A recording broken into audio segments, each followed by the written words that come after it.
Mon nom c'est Georges Ilkouri. Je voudrais vous raconter mon témoignage. Je suis né d'une famille pauvre au Liban il y a 84 ans. C'est ça. J'ai 84 ans. Et tout ce que je voulais de la vie, je voulais être heureux. Comme chaque personne qui m'écoute. Vous voulez être heureux dans cette vie. Et c'est ce que je voulais, être heureux. Et je pensais que pour être heureux, il faut avoir de l'argent, beaucoup d'argent. Il faut devenir puissant. Et il faut goûter à tous les plaisirs de la vie. Et je pensais que le meilleur plaisir était le plaisir des relations sexuelles. Alors comme je m'étais marié jeune, au Liban, et j'ai eu quatre enfants, mais je tenais absolument à être heureux. Alors que faire? Vous savez qu'est-ce que j'ai fait? J'ai quitté mes enfants, j'ai abandonné mes 4 enfants petits. J'ai quitté ma femme, j'ai quitté le Liban et j'ai divorcé. Je suis venu en Europe pour avoir beaucoup d'argent, devenir puissant et goûter à tous les plaisirs de la vie et surtout des relations sexuelles. Et j'ai eu tout ça. J'ai réussi à avoir tout ça. Je suis devenu très riche. J'ai eu beaucoup d'argent. Beaucoup d'argent. Et je suis devenu puissant. J'ai fondé 5 banques dans le monde. 5 banques. Et quant au plaisir des relations sexuelles, j'en ai eu autant que le roi Salomon. Des centaines de femmes, peut-être que j'ai même atteint le chiffre de 1000. Et j'ai essayé tout ça. Et je n'arrivais pas à être heureux. Je ne savais plus quoi faire pour être heureux. Alors, je voulais attirer l'attention encore vers moi. Et j'ai appris à piloter. Et un jour où je pilotais un avion Cessna au-dessus de Paris, j'étais seul dans l'avion et c'est moi le pilote. Soudain, l'avion allait s'écraser. Dans quelques instants, je savais que j'allais mourir. Que pense quelqu'un qui a tout dans la vie, qui a tout, l'argent, la puissance et les plaisirs, quand il va mourir, quand il est sur son lit de mort? Je sais, je l'ai essayé. C'est la peur de découvrir qu'est-ce qu'il y a après la mort, la peur de la mort. Mais l'avion a touché le sol, il s'est écrasé, il était en morceaux. Et je regardais, je n'avais rien. Je suis sorti indemne, juste ce doigt était foulé. Et je pensais que c'était par ma propre puissance que j'ai échappé à la mort. Mais maintenant je réalise qu'il y a quelqu'un qui m'aimait et qui s'appelle Jésus-Christ, Dieu, le Fils de Dieu, qui m'a sauvé d'une mort certaine, parce qu'il a un plan dans ma vie, comme il a un plan dans la vie de chacun de vous. Mais à ce moment-là, il ne m'intéressait pas, et je continuais dans ma vie de débauche et de plaisir et d'argent et de puissance et de sexe. Mais je n'étais pas heureux, je n'arrivais pas à trouver le bonheur avec ces ingrédients. Il y a exactement 20 ans, j'étais encore à Londres, directeur général de 2 banques à Londres et responsable d'une banque aux États-Unis à Houston. Ces 3 banques, je les ai fondées moi-même, de rien. C'est moi le fondateur. En somme, j'ai fondé 5 banques dans le monde. 2 banques à Londres, une banque aux États-Unis, une banque à Bahreïn, dans le Golfe arabe. Et j'ai participé dans la création d'une banque à Genève. Je suis devenu puissant, riche, puissant. J'avais des appartements partout. Mon appartement à Paris était à l'avenue Foch, une des plus belles avenues du monde. Mon appartement aux États-Unis était à New York, au Trump Plaza, un des plus beaux immeubles des États-Unis. Quant à la maison que j'habitais à Londres, un vrai château, une mansion comme disent les Anglais, c'était à Twickenham, à 10 km de Londres. Et j'avais un jardin aussi grand qu'un terrain de football. Le fleuve la Tamise bordait mon jardin. Donc dans mon jardin, je regardais les bateaux passer dans la Tamise. Et je pouvais ancrer un bateau au bord de mon jardin comme on gare sa voiture dans un garage. Voilà le genre de luxe que je vivais. Pour aller chez ma copine américaine, je prenais l'avion Concorde de Londres à New York. J'allais souvent et quand l'avion atterrissait à l'aéroport John Kennedy de New York, il y aurait un hélicoptère qui m'attendait. Je descendais de l'avion, je prenais l'hélicoptère et l'hélicoptère m'amenait juste devant mon appartement au Trump Plaza à New York. Voilà le luxe dans lequel je vivais. Je vous donne encore un exemple de luxe. Le premier ministre du Royaume-Uni, il s'appelait John Major. Il m'invitait à un banquet annuel de banquiers, pour un dîner pour des banquiers.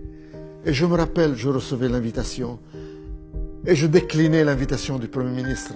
Je n'étais pas intéressé par le Premier ministre, je n'étais intéressé que pour moi-même, par mon plaisir, par mon argent, par mon luxe. Tout ça pour être heureux, mais je n'étais pas heureux. Je n'arrivais pas à trouver ce bonheur. Il y a beaucoup d'hommes d'affaires qui nous écoutent. Et je leur dis, ou des femmes d'affaires, vous savez de quoi je parle. Vous avez tout, l'argent, la puissance, les plaisirs, mais vous n'êtes pas heureux. Il y a un vide ici que vous n'arrivez pas à remplir avec la puissance et l'argent et le sexe. Et vous cherchez et vous ne trouvez pas. Moi, j'ai trouvé. J'ai trouvé avec quoi je dois remplir ce vide. En somme, ce n'est pas quoi, ce n'est pas quelque chose, c'est quelqu'un. Et son nom est Jésus-Christ. C'est lui seul, quand il vient dans votre vie, il vient et vous comble ce vide et vous donne la joie et la paix et la satisfaction. Quant à moi, à ce moment-là, il ne m'intéressait pas et je cherchais toujours à être heureux par l'argent, par la puissance, par les relations sexuelles. Mais un jour, chers téléspectateurs, j'ai eu un gros problème. J'étais sujet à un chantage terrible. J'étais sujet à un chantage par une femme qui voulait me détruire, qui m'accusait de harcèlement sexuel et qui allait tout dévoiler. Et j'allais tout perdre, ma position, mes rentrées, mes femmes, mes copines, tout était perdu. Ça aurait été un scandale à Londres. J'étais patron de 2 banques à Londres, un homme connu, un grand financier.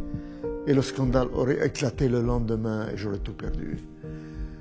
Et quelqu'un m'a parlé de Jésus-Christ qui peut résoudre mon problème. Et j'ai crié, Jésus-Christ, si vraiment tu es le Fils de Dieu, si vraiment tu es Dieu, résous mon problème ce soir et moi je changerai de vie. Et j'abandonnerai cette vie de débauche. Et je te promets, si tu résous mon problème, je n'aurai plus de relations sexuelles en dehors du mariage. Chers téléspectateurs, à l'instant même, le problème a été résolu, le chantage a disparu et le problème est parti complètement. Et c'est ce grand homme d'affaires, ce grand financier, ce grand homme orgueilleux a fléchi ses genoux. Et je suis tombé à genoux et j'ai crié, Jésus-Christ, qui es-tu? Tu es vraiment Dieu, tu es vraiment le Fils de Dieu. Tu as rempli ton engagement, tu as résolu mon problème. Et moi, à mon tour, je te promets, je change de vie. Plus de sexe en dehors du mariage. Et je veux te connaître, je veux te suivre. Et la personne qui m'a présenté Jésus, qui m'a parlé de lui, a mis sa main sur ma tête et m'a conduit dans la prière du salut. Je suis tombé à genoux, plein de misère, plein de problèmes, plein de lourdeur, plein de maux, le chantage, les péchés. Et je me suis relevé. Tous les problèmes ont disparu, toute l'angoisse a disparu, toute la lourdeur a disparu. Et j'ai senti une joie et un bonheur m'envahir. Et pour la première fois de ma vie, chers téléspectateurs, à l'âge de 65 ans, j'ai reçu ce bonheur que je cherchais durant 65 ans à travers l'argent, la puissance et les relations sexuelles et les plaisirs et que je n'ai pas obtenu. Je viens de l'obtenir gratuitement à l'instant où j'ai reçu Jésus-Christ de Nazareth. J'étais tout étonné, je n'étais plus le même homme. J'ai senti que mon cœur de pierre a été enlevé et remplacé par un cœur de chair, Tout était différent. J'ai remarqué que le ciel était bleu. J'ai remarqué que le jardin était vert avec le gazon. J'étais différent. Mon cœur de pierre a été enlevé et remplacé par un cœur de chair. Alors je me suis tourné vers cette personne qui m'a parlé de Jésus et je lui dis, mais qu'est-ce qui m'arrive? Je ne suis plus la même personne. Qu'est-ce qui m'arrive? Et il me dit, Tu es né de nouveau. C'est ça la nouvelle naissance. C'est ça la relation avec Jésus-Christ. Tu as maintenant la vie éternelle puisque tu as accepté Jésus-Christ. Chers téléspectateurs, ma vie a changé à partir de ce moment-là. Et je suis devenu un homme différent. Je ne peux plus mentir. Je ne peux plus tricher. Je ne peux plus que faire du bien. Et j'ai voulu à ce moment-là me marier pour avoir une vie en règle, pour avoir des relations sexuelles dans le mariage. Et j'ai supplié le Seigneur pour qu'il me montre qui il veut que j'épouse. Et je voulais que j'épouse une de mes anciennes amies. Mais dans un moment de désespoir où j'ai crié, Seigneur, il me faut une femme, trouve-moi une femme. Je lui ai dit, je vais ouvrir maintenant la Bible. Et montre-moi dans ta parole, dans la Bible, qui tu vas me donner comme épouse. Et j'ouvre la Bible. Et je tombe sur Malachie 2,14. Et je commence à lire. Vous dites pourquoi? Parce que le Seigneur a été témoin entre toi et la femme de ta jeunesse que tu as trahi. Et le Seigneur a été témoin de votre mariage. Et il ajoute, ne trahissez pas la femme de votre jeunesse, car moi, le Seigneur, le Dieu d'Israël, je hais les divorces. Et j'entends au fond de mon cœur, retourne à la femme de ta jeunesse, la mère de tes 4 enfants, que tu as abandonnée et divorcée il y a 31 ans. Chers téléspectateurs, après 31 ans de divorce et de séparation avec la mère de mes 4 enfants, j'ai obéi Dieu et je suis retourné à ma femme, à la mère de mes 4 enfants, à la femme de ma jeunesse, et je l'ai épousée après 31 ans de séparation et de divorce. Voilà ce que le Seigneur a fait dans mon cœur et le travail qu'il a effectué dans mon cœur. Et il m'a rendu les années que le diable a volées. Mes 4 enfants m'ont pardonné. Ils sont tous à côté de moi et m'entourent eux-mêmes. J'ai 9 enfants, 9 petits-enfants qui m'aiment. Ils me font la surprise de m'apporter le café au lit. Le Seigneur m'a rendu les années que le diable a volées, comme il veut rendre à chacun de vous les années que le diable a volées. Chers téléspectateurs, ce que j'ai reçu de Jésus-Christ, vous pouvez l'avoir vous-même. Il vous suffit de lui demander.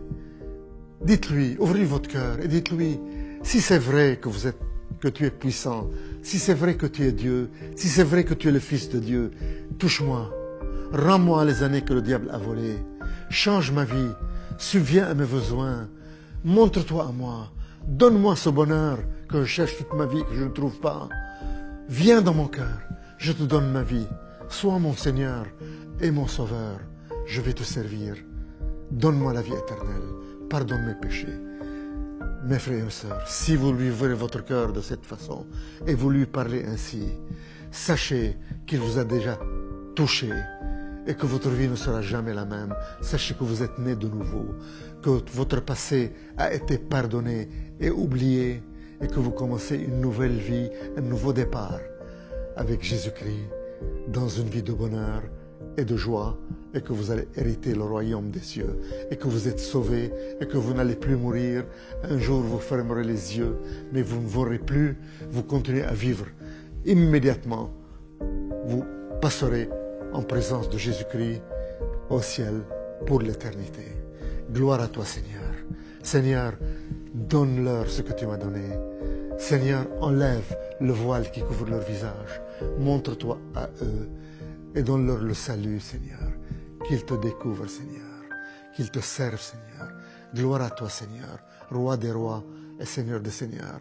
Je te donne la gloire d'avoir changé ma vie et de m'avoir rendu les années que le diable a volées, de m'avoir rendu tout ce que le diable m'a volé et de m'avoir donné cette joie et ce bonheur indescriptible.